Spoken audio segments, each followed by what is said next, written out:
It's a wonderful thing to know the God of battles, the God who is able to fight on our behalf and gain the victory. But there's something even more wonderful. He does it in such a way as to share the victory with us. The victory becomes truly our testimony. We gained the victory together with God. He could get the victory with ease, of course, but he wants to surround himself, if you like, with a family of the faithful and courageous. We've been chosen to enter into God's school of training.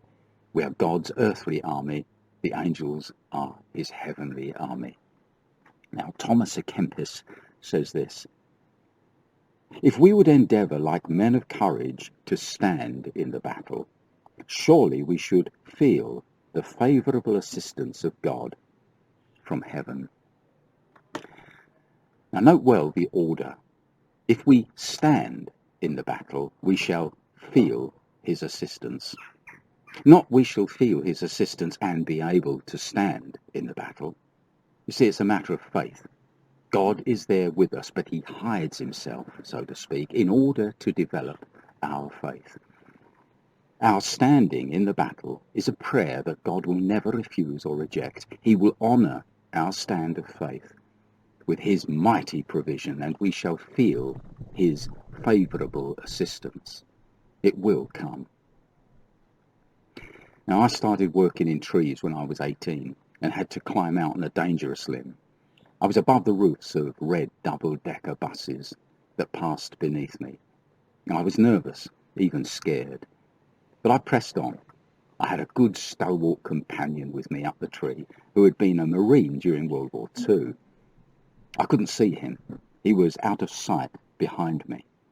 But as I ventured out on the limb, his strong hand gripped the back of my belt, and I felt his favourable assistance.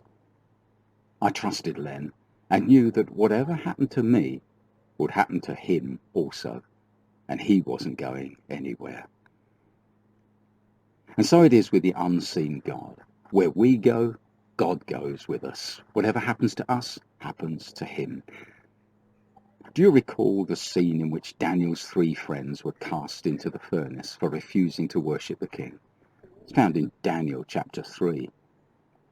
They were prepared to stand in the battle, even without having God's assurance of deliverance, and their stand was a prayer. Once in the furnace, a 4th figure was seen standing with them. It was the Son of God himself. They felt his favourable assistance and came out of the furnace unscathed. A miracle. Incidentally, it doesn't say that they saw the 4th figure in the furnace. It was the king who saw the 4th figure. We need to know that our trials and struggles are unto purpose. Thomas à Kempis says, he who giveth us occasion to fight to the end that we may get the victory is ready to succour those that fight manfully and trust in his grace. The purpose, you see, is not to crush us. It certainly isn't to punish us. This is important to know. Some people believe that a trouble-free life is an indication of the favour of God and that the opposite is his disfavour. The devil will encourage these thoughts in the poor, besieged Christian, but it's a lie. God is with him in his troubles and has allowed these things to come to pass. In the words of Job, even though he slay me, yet will I trust him. Job 13:15.